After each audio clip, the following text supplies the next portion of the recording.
متابعينا الكرام، السلام عليكم ورحمة الله. عاجل جدا، وليد الركراكي يفاجئ الجماهير الودادية بتصريح مؤثر بعد مباراة الوداد والأهلي. ولكن قبل أن نبدأ لا تنسى الإعجاب بالفيديو والاشتراك بالقناة حتى تصلك جميع الأخبار. شكرا لكم جزيل الشكر.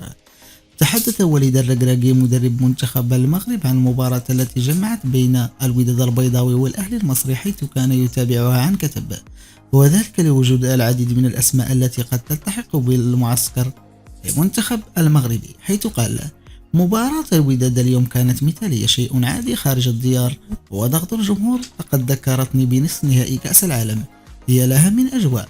الأجواء الإفريقية لها طعم خاص. على كل حال، اللاعبين قدموا مباراة قوية، وحتى الخطة التكتيكية للمدرب في رأيي كانت مناسبة.